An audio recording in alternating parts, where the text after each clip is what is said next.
साथियों नमस्कार। कृषि पर्यवेक्षक भर्ती 2018 की अब तक की अपडेट हम आपके सामने आज रखेंगे और मोटे मोटे जो जानकारी हमको मिली है उसके अनुसार अब तक काउंसलिंग में 48 अभ्यर्थी अनुपस्थित रहने की जानकारी सामने आई है। तो ये सबसे बड़ी अपडेट है कि अब तक 48 बताया ये जा रहा है कि पहले दिन 8, दूसरे दिन 10, तीसरे दिन 19 और चौथे दिन 11 अभ्यर्थी, कुल मिलाकर के 48 अभ्यर्थी अभी तक काउंसलिंग प्रक्रिया से अनुपस्थित रहे हैं। हालांकि इनको एक दिन और दिया गया है कि जो भी अभ्यर्थी अनुपस्थित रहेंगे वो एक दिन आकर के अपने दस्तावेज़ों की जांच करा सकते हैं। तो सही स्थिति अनुपस्थित रहने की आपके 9 तारीख के बाद में ही पता चल पाएगी। उससे पहले ये प्रतिदिन का एक अनुमान हम आप तक पहुंचाने का प्रयास कर रहे हैं, जिससे निकटतम स्थानों पर जो भी अभ्यर्थी है उनको राहत मिले। और दूसरी सबसे बड़ी बात यह है कि नेक्स्ट वीक में जो 205 पद रहे हैं उन पदों की सूची जारी होने की पूरी संभावना है। सोमवार मंगलवार तक वो सूची जारी हो जाएगी, क्योंकि इनके दस्तावेज़ों का सत्यापन का कार्य इसी सप्ताह में पूरा हो जाएगा। तो आगामी सप्ताह में सोमवार या मंगलवार तक निश्चित रूप से 205 जो शेष रहे अभ्यर्थी है उनकी भी सूची जारी होने की प्रबल संभावना है। तो ये 2 अपडेट सबसे बड़ी हम आज आपके सामने लेके आए हैं। आपने अभी तक हमारे इस चैनल को सब्सक्राइब नहीं किया, सब्सक्राइब करें, लाइक करें व शेयर करें, ताकि भर्तियों से जुड़ी हुई तमाम अपडेट आप तक तत्काल पहुंच सके। और दूसरी, ये जो अब जो ज़िले बचे हैं मूल रूप से वो बैकवर्ड ज़िले की श्रेणी में लोग मानते हैं, लेकिन बैकवर्ड नहीं है।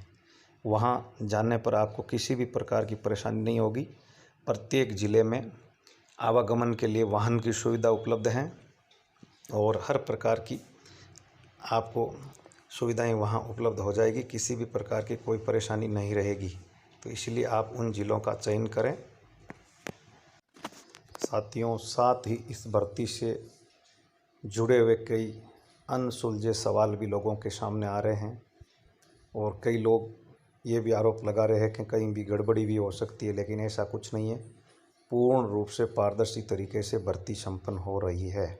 ये मैं आपको पूरी एकदम 100% गारंटी के साथ बात बता देता हूँ कि किसी भी प्रकार की कोई धांधली या अब जो फालतू बात है वो नहीं होगी इसमें।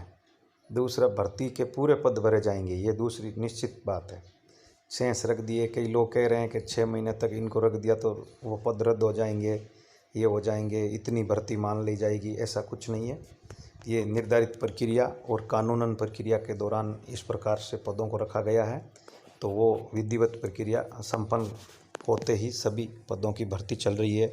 आपने देखा होगा अन्य भर्तियां, पीटीआई भर्ती हैं और दूसरी भर्तियां हैं, एलडीसी भर्ती हैं, तो उनमें रुक करके कितनी लिस्टें आज तक निकली है आपने देखा होगा। तो इस प्रकार से यहाँ भी जब तक ये पूरे पद जो निर्धारित विज्ञप्ति में जारी किए गए भरे नहीं जाएंगे, तब तक चाहे इनको 4 सूची जारी करनी पड़े, चाहे 5 करनी पड़े, लेकिन भर्ती पूरे पदों तक निश्चित रूप से संपन्न होगी। ये दूसरी बात। और तीसरी है कि अफवाहें बहुत ज़्यादा सामने आ रही हैं। कई लड़के फ़ोन करके बता रहे हैं कि भाई अफवाहें फैल रही है विभिन्न प्रकार की, काउंसलिंग से लेकर के भर्ती प्रक्रिया से लेकर के। तो ऐसी किसी भी प्रकार की भ्रामक कोई भी बात नहीं है, हमारे सामने नहीं आई है। हमारे भी सोर्सेज हैं जहाँ से हमने पता किया, ऐसी किसी भी प्रकार की अफवाहें बिल्कुल नहीं चल रही है। और ये भ्रामक करने वाली अफवाहें इधर उधर से जो है वो कर रहे हैं, तो ये बिल्कुल सरासर गलत हैं।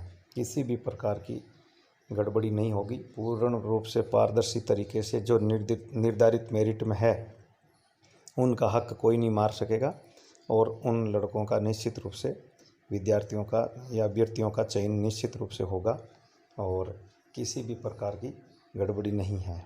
ये सबसे बड़ी बात है, क्योंकि आपने देखा होगा अन्य भर्तियों की कितनी सूचियां आपके सामने जारी हो गई, चाहे वो एलएसए भर्ती हैं, चाहे आपके एलडीसी भर्ती हैं या और भी अन्य कई प्रकार की भर्तियां हैं जिनका विद्यार्थियों को लेने का क्रम है वो लगातार जारी है।